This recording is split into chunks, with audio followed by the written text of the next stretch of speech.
मित्रांनो, जर तुम्ही एम.एच नर्सिंग सी.ई.टी 2026 या एक्झामची तयारी करत असाल, तर हा व्हिडिओ फक्त तुमच्यासाठी आहे.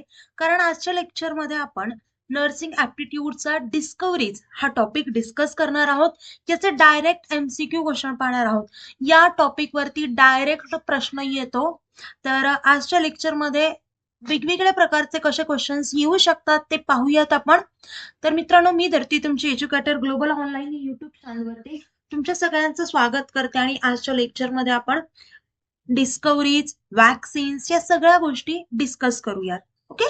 आता मित्रांनो, फर्स्टली पाहूयात सायंटिस्ट आणि त्यांच्या डिस्कव्हरीज. लुईस पॅस्टर यांनी काय डिस्कव्हर केलं होतं, तर जर्म थेरी ऑफ डिसीज, ज्याला पॅस्टरायझेशन म्हणतात, तर ती थेरी डिस्कस केली होती. यांना फादर ऑफ मायक्रोबायोलॉजी असं सुद्धा म्हटलं जातं. रॉबर्ट कोच यांनी काय केलं होतं, discover TB bacteria. Along with that he also discovered cholera bacteria आणि यांना फादर ऑफ बॅक्टेरियोलॉजी असं सुद्धा म्हटलं जातं. नंतर आहेत अलेक्झांडर फ्लेमिंग.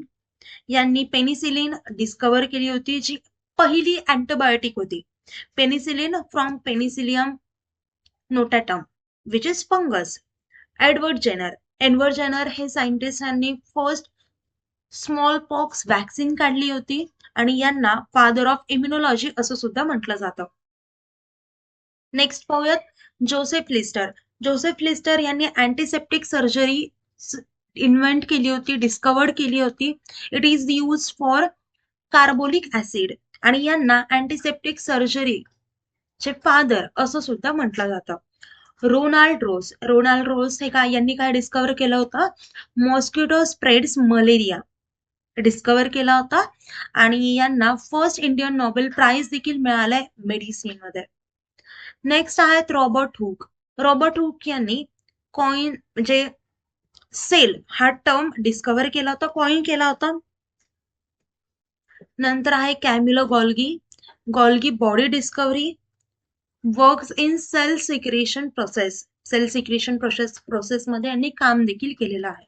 नंतर आहे वॅटसन अँड क्रिक यांनी डीएनए डबल हेलिक्स स्ट्रक्चर हे डिस्कवर केलं होतं. DNA it is a genetic material.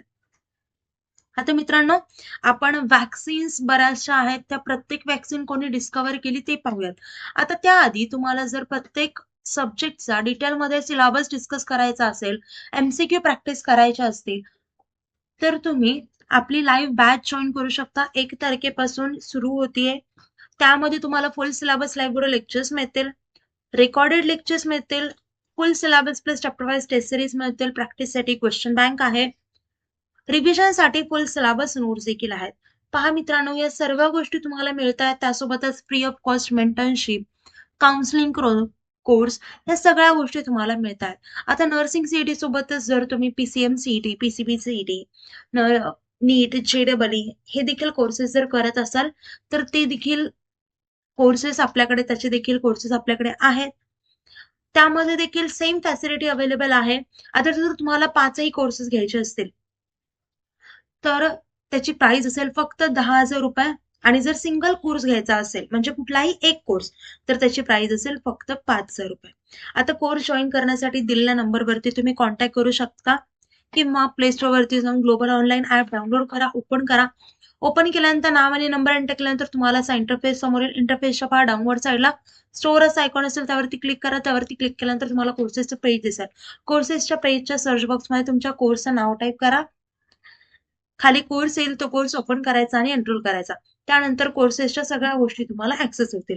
त्यासोबतच तुम्हाला आपल्या व्हॉट्सअप ग्रुपवर देखील ऍड केलं जाईल, जिथे तुम्ही माझ्याशी त्यासोबतच आपल्या बाकीच्या एक्सपिरियन्स एज्युकेटरशी पर्सनली कॉन्टॅक्ट देखील करू शकता. आता पाहूयात वॅक्सिन्स, डिसीज आणि त्याच्या डिस्कव्हरी, म्हणजे त्यांनी कोणी डिस्कव्हर केलंय, कोणी डेव्हलप केलंय हे पाहूयात. स्मॉल पॉक्स वॅक्सिन ही कोणी डिस्कव्हर केली आहे, तर एडवर्ड जेनर यांनी. रेबीज वॅक्सिन ही कोणी डिस्कव्हर केली आहे, लुईस पॅस्टर यांनी. पोलिओ वॅक्सिन ही जॉनस सॅक आणि अल्बर्ट सॅबिन यांनी डिस्कव्हर केली आहे, डेव्हलप केली आहे. BCG vaccine Calmette and Guerin यांनी. Cholera vaccine Robert Koch. Hepatitis B vaccine Baruch Blumberg. याच्यानंतर आहेत इन्व्हेंटर अँटॉन लिनबेकहूक यांनी मायक्रोस्कोपचं इन्व्हेन्शन केलं होतं. त्यांनी मायक्रोस्कोपमध्ये पहिल्यांदा बॅक्टेरिया पाहिला होता.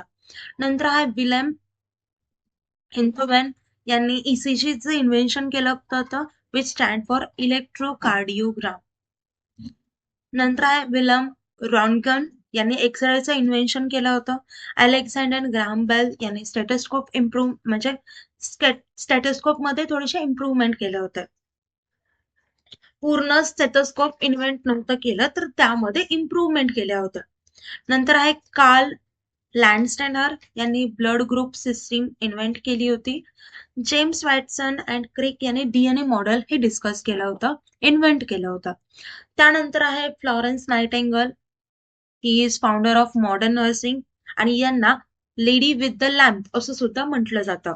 नंतर आहे Virginia Henderson, 14 basic needs of nursing, याच्यामध्ये त्यांचं कॉन्ट्रीब्युशन होतं. नंतर आहे क्लारा बार्टन, हे founder of American Red Cross होता, अमेरिकन रेड क्रॉसच्या फाउंडर होता इन शॉर्ट. ओके, आता अशा गोष्टी होत्या.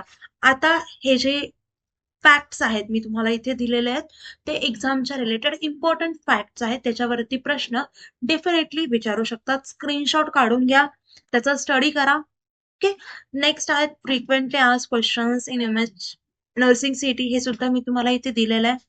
सो मित्रांनो, असे प्रत्येक गोष्ट आपण प्रत्येक चॅप्टर डिटेलमध्ये डिस्कस करत असतात आपल्या कोर्समध्ये. त्यानंतर त्या चॅप्टरचे एमसीक्यू सॉल्व्ह करत असतात फॉर प्रॅक्टिस. म्हणजे क्वेश्चन सॉल्व्ह केल्यावरती तुम्हाला कळतं की एक्झॅक्टली एक्झाम मध्ये कशा टाईपचे क्वेश्चन्स येतात, ही सगळ्या गोष्टी कळतात. आता कुठल्याही प्रकारचे डाऊट असतील, मी नंबर दिलाय त्या नंबरवरती कॉन्टॅक्ट करा आणि मला सांगा खाली कमेंटमध्ये की अजून कोणते इन्व्हेन्शन तुम्हाला माहिती आहेत, कुणी इन्व्हेंट केलं होतं. हे सगळ्या गोष्टी आपण कमेंट्समध्ये डिस्कस सुद्धा करूयात. आता आपलं लेक्चर इथेच थांबूयात. Thank you, have a nice day, bye bye.